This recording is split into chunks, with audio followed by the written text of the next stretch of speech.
जय हिंद दोस्तों, स्वागत है आप सभी लोगों का तैयारी कर लो चैनल में एक बार फिर से, जहां पे हम देख रहे हैं यूजीसी नेट जेआरएफ और टीजीटी पीजीटी की ऑनलाइन क्लासेस में। तो दोस्तों ये प्रकरण 4 है और इससे पहले हमने प्रकरण 3, 2 और 1 देखा था और उससे पहले हमने आदिकाल के बारे में देखा था। तो ये भक्ति काल है जिसमें हम देखने वाले हैं सगुण धारा राम भक्ति शाखा। तो दोस्तों अगर आपने पिछली वीडियोस नहीं देखी हैं और आपने अभी तक चैनल को सब्सक्राइब नहीं किया तो सबसे पहले चैनल को सब्सक्राइब कर लीजिए और साथ ही साथ बेल आइकन भी प्रेस कर लीजिए। दोस्तों आप चैनल के प्लेलिस्ट में जाएंगे, वहाँ पे यूजीसी नेट जेआरएफ और टीजीटी पीजीटी जून 2022 के नाम से प्लेलिस्ट है। वहाँ पे जाके आप उन वीडियोस को देख सकते हैं जो आपने मिस कर दी हैं या फिर आपने देखी नहीं है। तो चलिए हम यहाँ पे अपना टॉपिक स्टार्ट कर रहे हैं। सगुण धारा के अंतर्गत हम देखने वाले हैं राम भक्ति शाखा। जगत प्रसिद्ध स्वामी शंकराचार्य जी ने जिस अद्वैतवाद का निरूपण किया था वह भक्ति के सन्निवेश के उपयुक्त ना था, यद्यपि उसमें ब्रह्म के व्यवहारिक सगुण सत्ता का भी स्वीकार था, पर भक्ति के सम्यक प्रसार के लिए जैसे दृढ़ आधार की आवश्यकता थी वैसा दृढ़ आधार स्वामी रामानुजाचार्य जी का समय है संमत 1073 ने खड़ा किया। उनके विशिष्टाद्वैतवाद के अनुसार चिद्विशिष्ट ब्रह्म के ही अंश जगत के सारे प्राणी हैं जो उसी से उत्पन्न हुए होते हैं और उसी में लीन होते हैं, अतः इन जीवों के उद्धार का मार्ग यही है। विशिष्टाद्वैतवाद की वे भक्ति द्वारा उस अंशी का सामीप्य लाभ करने का यत्न करें। रामानुज जी की शिष्य परंपरा देश में बराबर फैलती गई और जनता भक्ति मार्ग की ओर अधिक आकर्षित होती रही। रामानुजाचार्य के रामानंद की पद्धति में मुख्य भेद क्या है ये देख लेते हैं कि रामानुजाचार्य और रामानंद इन दोनों की पद्धतियों में कुछ भेद है। कभी कभी परीक्षाओं में वो भेद भी पूछ लेता है। रामानुजाचार्य जी के मतावलंबी होने पर भी अपनी उपासना पद्धति का इन्होंने मतलब रामानंद ने विशेष रूप रखा है। इन्होंने उपासना के लिए वैकुंठ निवासी विष्णु का स्वरूप न लेकर लोक में लीला विस्तार करने वाले उनके अवतार राम का आश्रय लिया है। इनके इष्ट देव भगवान राम हुए और मूल मंत्र हुआ राम नाम। ये क्या था? रामानंद जी के बारे में है। अभी उन्होंने रामानंद ने उदार पूर्वक मनुष्य मात्र को ही इस सुलभ सगुण भक्ति का अधिकारी माना और देश भेद, वर्ण भेद, जाति भेद आदि का विचार भक्ति मार्ग से दूर रखा। यह बात उन्होंने सिद्धों या नाथ पंथियों की देखा देखी नहीं की, बल्कि भगवत भक्ति के संबंध में महाभारत और पुराण आदि के कथित सिद्धांत के अनुसार की है। यही कि रामानंद जी ने जो भेदभाव था, वर्ण भेद हो चाहे फिर जाति भेद हो या देश भेद हो, इन सब को अपनी भक्ति से दूर रखा है। रामानुज संप्रदाय में दीक्षा केवल द्विजातीय को दी जाती थी, पर स्वामी रामानंद ने राम भक्ति के द्वार सब जातियों के लिए खोल दिया और एक उत्साही विरक्त दल का संगठन किया जो आज भी वैरागी के नाम से प्रसिद्ध है। रामानुज संप्रदाय में क्या होता था, जो दीक्षा होती थी ना वो उच्च जातियों को ही दी जाती थी, पर ऐसा रामानंद की भक्ति में नहीं था। इन्होंने सभी जातियों के लिए अपने भक्ति के मार्ग खोल दिए थे। भक्ति मार्ग में इनकी इस उदारता का अभिप्राय यह कदापि नहीं है जैसा कि कुछ लोग समझा और कहा करते हैं कि रामानंद जी वर्णाश्रम के विरोधी थे। समाज के लिए वर्ण और आश्रम की व्यवस्था मानते हुए वे भिन्न भिन्न कर्तव्यों की योजना स्वीकार करते थे। केवल उपासना के क्षेत्र में उन्होंने सबका समान अधिकार स्वीकार किया। भगवत भक्ति में वे किसी भेदभाव को आश्रय नहीं देते थे। शुक्ल जी ने राम भक्त कवियों का, आचार्य रामचंद्र शुक्ल ने राम भक्त कवियों का इस क्रम में वर्णन किया है। वो क्रम कौन सा है? वो है गोस्वामी तुलसीदास जी, स्वामी अग्रदास जी, नाभादास जी, प्राणचंद चौहान व हृदय राम। सबसे पहले हम देखेंगे गोस्वामी तुलसीदास जी के बारे में। यद्यपि स्वामी, देखिए यहाँ पे क्रम के अनुसार दिया हुआ है, आप अगर ऐसे याद कर लेते हैं और इनका अगर सन भी नहीं याद आपको तो भी ये क्रम वाले क्वेश्चन में सही कर सकते हैं आप। गोस्वामी तुलसीदास, स्वामी अग्रदास, नाभादास, प्राणचंद चौहान व हृदय राम।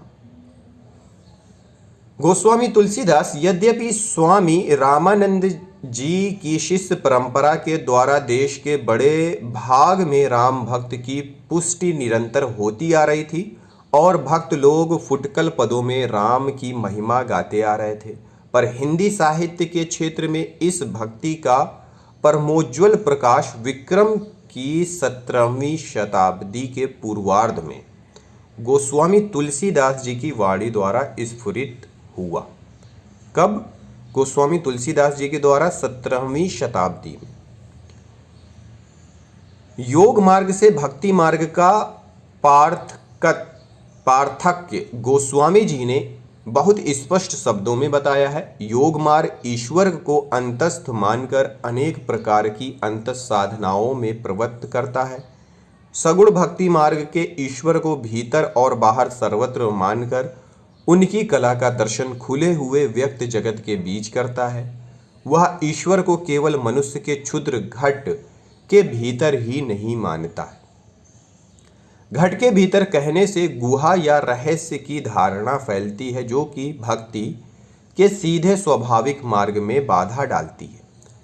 घट के भीतर साक्षात करने की बात कहने वाले प्रायः अपने को गूढ़ रहस्यदर्शी प्रकट करने के लिए सीधी सादी बात को भी रूपक बांधकर और टेढ़ी पहेली बनाकर कहा करते हैं, पर इस प्रकार के दुरात्म छिपाव की प्रवृत्ति को गोस्वामी जी ने भक्ति विरोधी मानते हैं। गोस्वामी जी भक्ति विरोधी मानते हैं। सरलता या सीधेपन को वे भक्ति का नित्य लक्षण कहते हैं। मन की सरलता, वचन की सरलता, कर्म की सरलता, ये तीनों को उन्होंने भक्ति के नित्य लक्षण माने हैं। वे भक्ति के मार्ग को ऐसा नहीं मानते जिसे लखे कोई बिरले। वे उसे ऐसा सीधा साधा स्वाभाविक मार्ग बताते हैं जो सबके सामने दिखाई पड़ता है। वह संसार में सबके लिए ऐसा ही सुलभ है जो अन्न और जल। जिस हृदय से भक्ति की जाती है वह सबके पास है। हृदय की जिस पद्धति से भक्ति की जाती है वह भी वही है जिससे माता पिता की भक्ति, पुत्र कलत्र का प्रेम किया जाता है। सगुण धारा की भारतीय पद्धति के भक्तों में कबीर, दादू आदि के लोक धर्म विरोधी स्वरूप को यदि किसी ने पहचाना तो गोस्वामी जी ने। उन्होंने देखा कि उनके वचनों से जनता की चित्तवृत्ति में ऐसे घोर विकार की आशंका है जिससे समाज विशृंखल हो जाएगा, उसकी मर्यादा नष्ट हो जाएगी। गोस्वामी जी भक्ति पद्धति की सबसे बड़ी विशेषता यह है कि उसकी सर्वांग पूर्णता। जीवन के किसी पक्ष को सर्वथा छोड़कर वह नहीं चलती। सब पक्षों के साथ उसका सामंजस्य है। ना उनका कर्म या धर्म से विरोध है, ना ज्ञान से।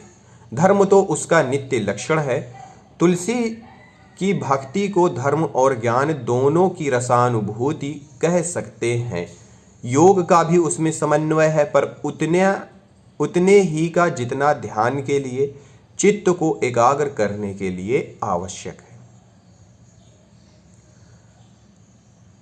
फिर बात करते हैं रामचरितमानस की। अपनी सगुणोपासना का निरूपण गोस्वामी जी ने कई ढंग से किया है। रामचरितमानस में नाम और रूप दोनों का ईश्वर की उपाधि कहकर वे उन्हें उसकी अभिव्यक्ति मानते हैं। अब है कि रामचरितमानस के उत्तर कांड में उन्होंने ज्ञान की अपेक्षा भक्ति को कहीं अधिक सुसाध्य और आशु फलदायिनी कहा है। देखिए किसमें, उत्तरकांड की बात हो रही है। रामचरितमानस के उत्तरकांड में उन्होंने ज्ञान की अपेक्षा भक्ति को कहीं अधिक मतलब फलदायिनी माना है। रचना कौशल, प्रबंध पटुता, सहृदयता इत्यादि सब गुणों का समाहार हमें रामचरितमानस में मिलता है। पहली बात जिस पर ध्यान जाता है वह है कथा काव्य के सब अवयवों का उचित समीकरण। कथा काव्य या प्रबंध काव्य के भीतर इतिवृत्त, वस्तु व्यापार, वर्णन, भाव, व्यंजना और संवाद ये अवयव होते हैं। ना तो अयोध्यापुरी की शोभा, बाल लीला, नखशिख, जनक की वाटिका, अभिषेकोत्सव इत्यादि के वर्णन बहुत लंबे होने पाए हैं। ना पात्रों के संवाद, ना प्रेम, शोक आदि भावों की व्यंजना। इतिवृत्त की श्रृंखला भी कहीं से टूटती नहीं है।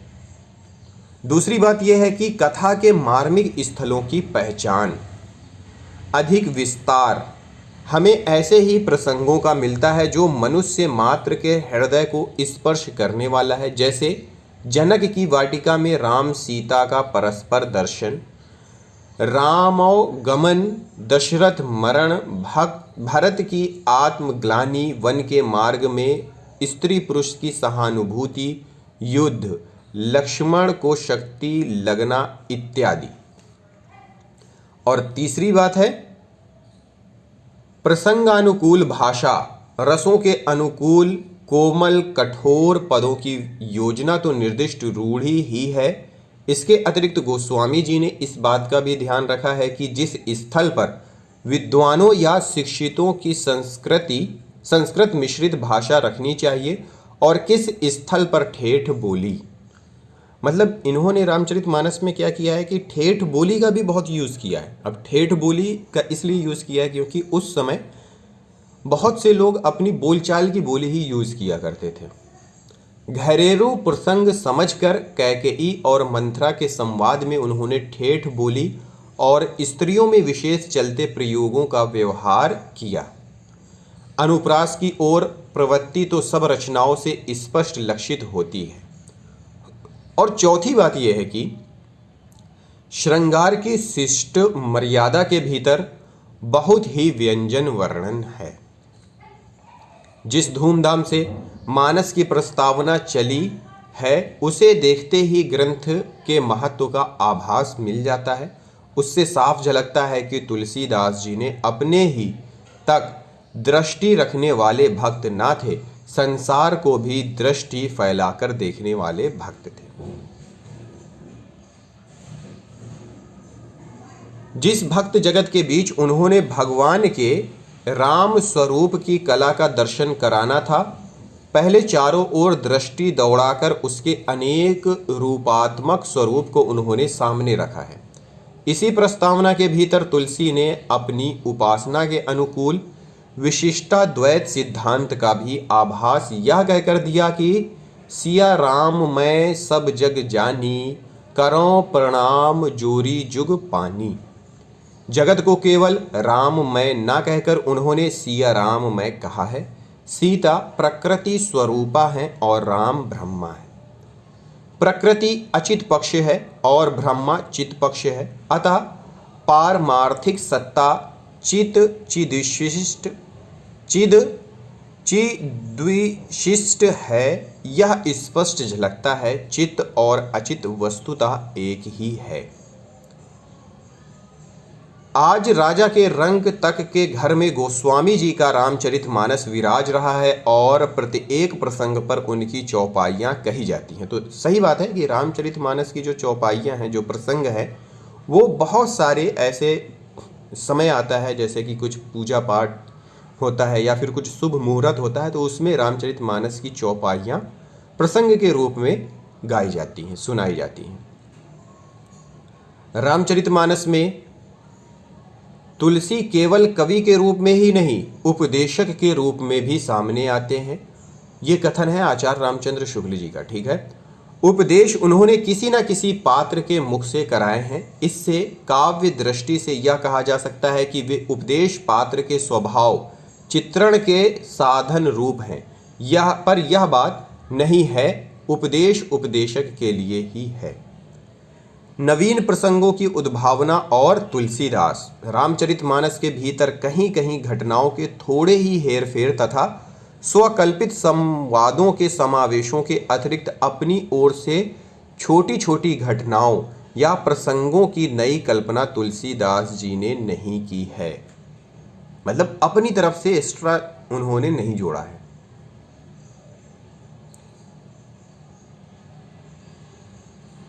मानस में उनका ऐसा ना करना तो उनके उद्देश्य के अनुसार बहुत ठीक है। राम के प्रमाणिक चरित्र द्वारा वे जीवन भर बना रहने वाला प्रभाव उत्पन्न करना चाहते थे और काव्यों के समान केवल अल्पस्थायी रसानुभूति मात्र नहीं। पर गीतावली तो प्रबंध काव्य न थी, उसमें तो सूर्य के अनुकरण पर वस्तु व्यापार वर्णन का बहुत विस्तार है। उसके भीतर छोटे छोटे प्रसंगों की उद्भावना का पूरा अवकाश था। ये अभी इतना इम्पोर्टेंट नहीं है, ये पढ़ लेते हैं कि तुलसीदास जी की भाषा। गोस्वामी जी के प्रादुर्भाव को हिंदी काव्य क्षेत्र में एक चमत्कार समझना चाहिए। हिंदी काव्य की शक्ति का पूर्ण प्रसार इनकी रचनाओं में ही पहल दिखाई पड़ा।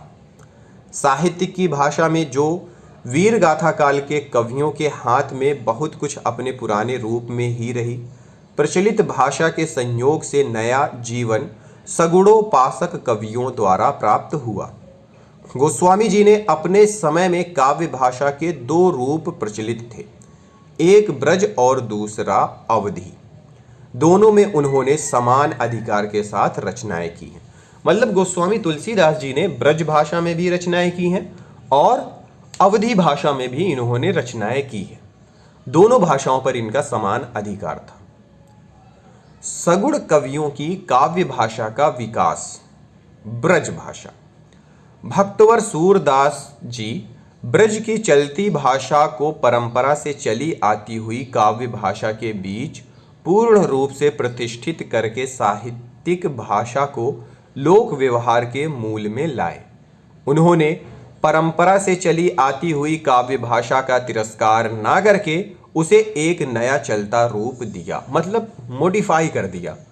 क्या कहते हैं कि ब्रज भाषा का इन्होंने थोड़ा सा मॉडिफिकेशन कर दिया, जो कि पहले से चली आ रही थी साहित्य की लोक व्यवहार में जो भाषा चली आ रही थी उसको इन्होंने थोड़ा सा अपडेट करके अपने हिसाब से इन्होंने यूज़ किया।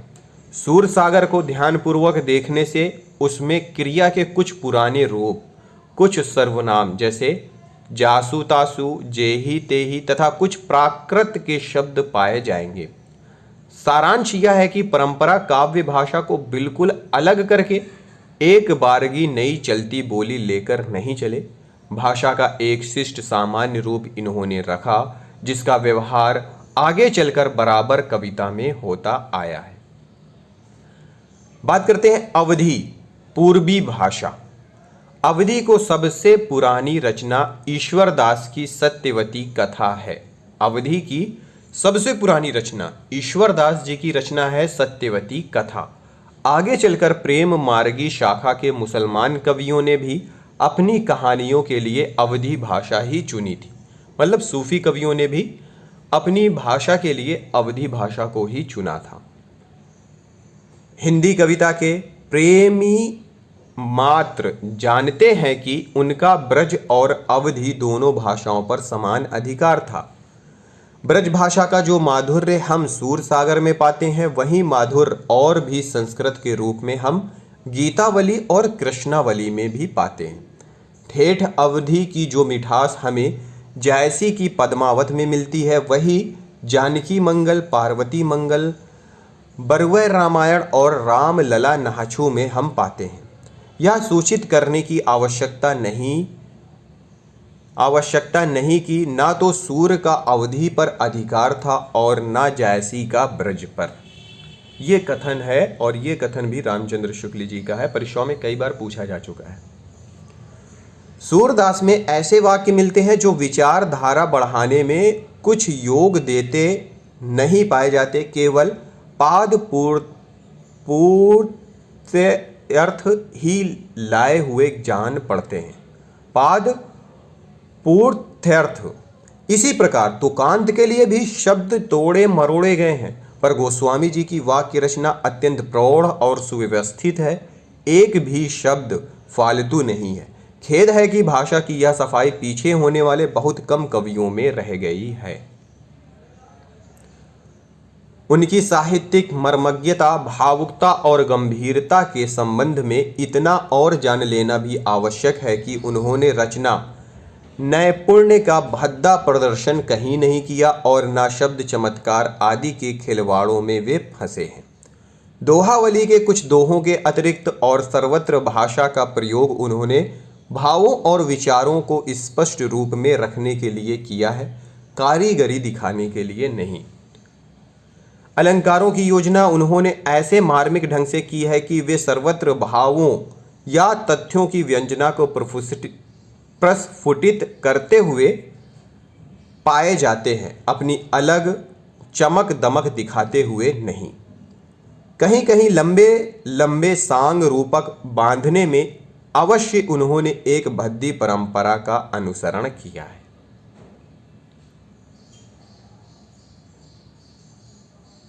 सब रसों की सम्यक व्यंजना इन्होंने की है, पर मर्यादा का उल्लंघन कहीं नहीं किया।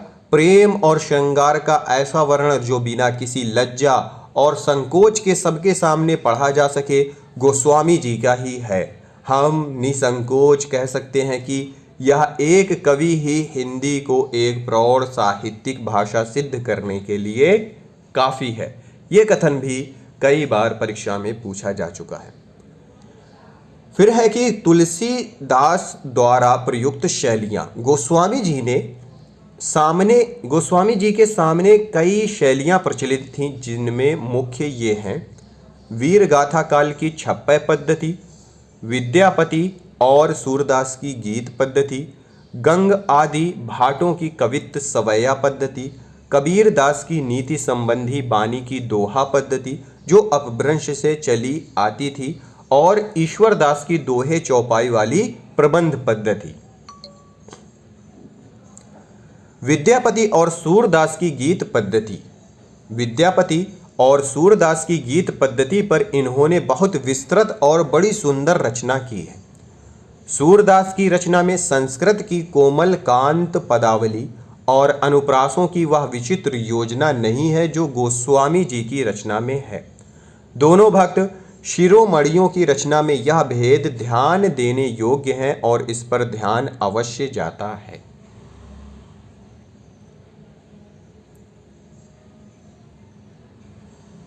अब इसमें तो वैसा कुछ ऐसा है नहीं, ये यहाँ पे दो और हैं। ये विनय पत्रिका के प्रारंभिक स्त्रोतों में जो संस्कृत पद विन्यास है, उसमें गीत गोविंद के पद विन्यास से इस बात की विशेषता है कि वह विषम है और रस के अनुकूल, कहीं कोमल और कहीं कर्कश दिखने में आता है। हृदय के विविध भावों की व्यंजना गीतावली के मधुर पदों में देखने योग्य है। गीतावली की रचना गोस्वामी जी ने सूरदास जी के अनुकरण पर की है। ये कथन कई बार पूछा जा चुका है कि गीतावली की रचना गोस्वामी जी ने किसके कहने पर की है, तो सूरदास जी के कहने पर की है।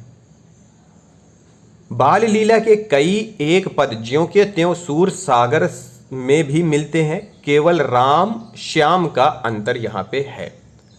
लंका कांड तक तो कथा की अनेक रूपता के अनुसार मार्मिक स्थलों का जो चुनाव हुआ है वह तुलसी के सर्वथा अनुरूप है, पर उत्तर कांड में जाकर सूर पद्धति के अतिशय अनुकरण के कारण उनका गंभीर व्यक्तित्व तिरोहित सा हो गया। जिस रूप में राम को उन्होंने सर्वत्र लिया, उनका भी ध्यान उन्हें नहीं रह गया है।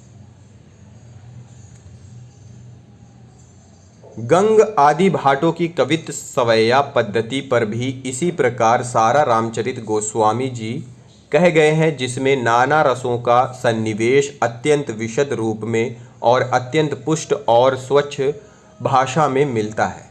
नाना रसमयी रामकथा तुलसीदास जी ने अनेक प्रकार की रचनाओं में कही है। कवितावली में रसानुकूल शब्द योजना बड़ी सुंदर है।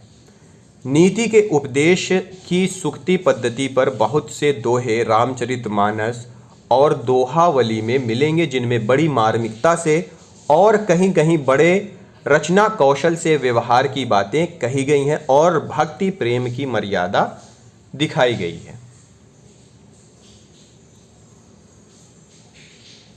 गोस्वामी तुलसीदास जी के विषय में शुक्ल जी की अन्य महत्वपूर्ण स्थापनाएं। राम भक्ति का एक अंग आदि राम भक्त हनुमान जी की उपासना भी हुई। स्वामी रामानंद जी कृत हनुमान जी की स्तुति का उल्लेख हो चुका है। गोस्वामी तुलसीदास जी ने हनुमान जी की वंदना बहुत स्थलों पर की है। हनुमान बाहुक तो केवल हनुमान जी को ही संबोधन करके लिखा गया है। भक्ति के लिए किसी पहुँचे हुए भक्त का प्रसाद भी भक्ति मार्ग में अपेक्षित होता है। भक्ति का पूर्ण स्वरूप, इससे पहले थोड़ा सा ये देख लेते हैं गोस्वामी जी के पीछे भी कई लोगों ने रामायण लिखी, पर वे गोस्वामी जी की रचनाओं के सामने प्रसिद्धि ना प्राप्त कर सकी। ऐसा जान पड़ता है कि गोस्वामी जी के प्रतिभा का प्रखर प्रकाश 150 वर्ष तक ऐसा छाया रहा कि राम भक्ति की और रचनाएं उसके सामने ठहर ना सकी। अब है कि भक्ति का पूर्ण स्वरूप। शुक्ल जी ने राम भक्ति में भक्ति का पूर्ण स्वरूप माना है प्रेम और श्रद्धा, अर्थात पूज्य बुद्धि दोनों के मेल से भक्ति की निष्पत्ति होती है। श्रद्धा धर्म की अनुगामिनी है। जहाँ धर्म का स्फुरण दिखाई पड़ता है वहीं श्रद्धा टिकती है। धर्म ब्रह्म के सत्य स्वरूप की व्यक्त प्रवृत्ति है, उस स्वरूप की क्रियात्मक अभिव्यक्ति है जिसका आभास अखिल विश्व की स्थिति में मिलता है। पूर्ण भक्त व्यक्त जगत के बीच सत्य की इस सर्वशक्तिमयी प्रवृत्ति के उदय का, धर्म की इस मंगलमयी ज्योति के उत्स्फुरण का साक्षात्कार चाहता रहता है। इसी ज्योति के प्रकाश में सत्य के अनंत रूप सौंदर्य की भी मनोहर झांकी उसे मिलती है।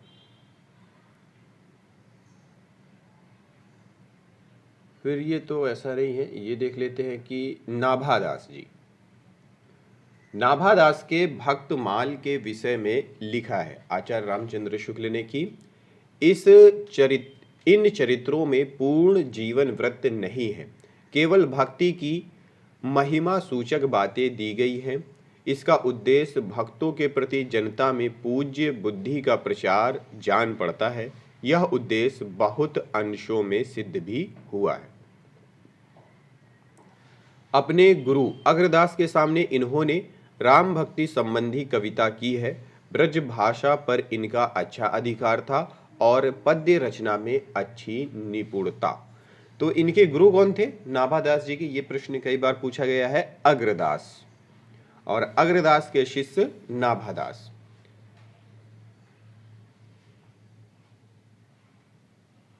राम भक्ति काव्यधारा के विषय में अन्य मत। राम भक्ति की काव्यधारा की सबसे बड़ी विशेषता यह है कि उसमें सब प्रकार की रचनाएं हुई हैं। उसके द्वारा कई प्रकार की रचना पद्धतियों को उत्तेजना मिली।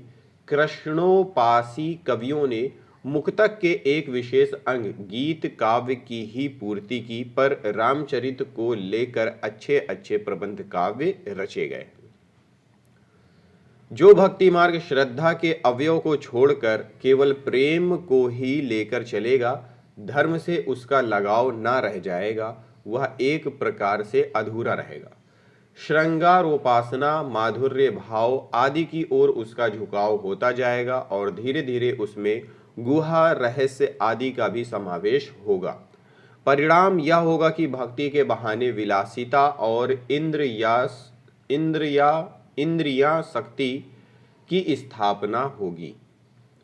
कृष्ण भक्त सूरदास जी की श्रृंगारी रचना का कुछ अनुकरण गोस्वामी जी की गीतावली के उत्तरकांड में दिखाई पड़ता है, पर वह केवल आनंदोत्सव तक रह गया है। गीतावली में कृष्ण भक्ति के बारे में बताया गया है। कृष्ण भक्ति शाखा कृष्ण भगवान के धर्म स्वरूप को लोक रक्षक और लोक रंजक स्वरूप को छोड़कर केवल मधुर स्वरूप और प्रेम लक्षणा भक्ति की सामग्री लेकर चली। इससे धर्म सौंदर्य के आकर्षण से वह दूर पड़ गई। तुलसीदास जी ने भक्ति को अपने पूर्ण रूप में, श्रद्धा प्रेम सम्मित रूप में सबके सामने रखा और धर्म या सदाचार को उसका नित्य लक्षण निर्धारित किया। तो दोस्तों ये था प्रकरण 4 हमारा, जिसमें हमने राम भक्ति शाखा के बारे में देखा। अब हम आगे देखेंगे प्रकरण 5 में कृष्ण भक्ति शाखा के बारे में। तो ये वीडियो यहीं पे समाप्त करते हैं। मिलते हैं अगली वीडियो में अगले टॉपिक के साथ। इस वीडियो को देखने के लिए आप सभी लोगों का बहुत बहुत धन्यवाद।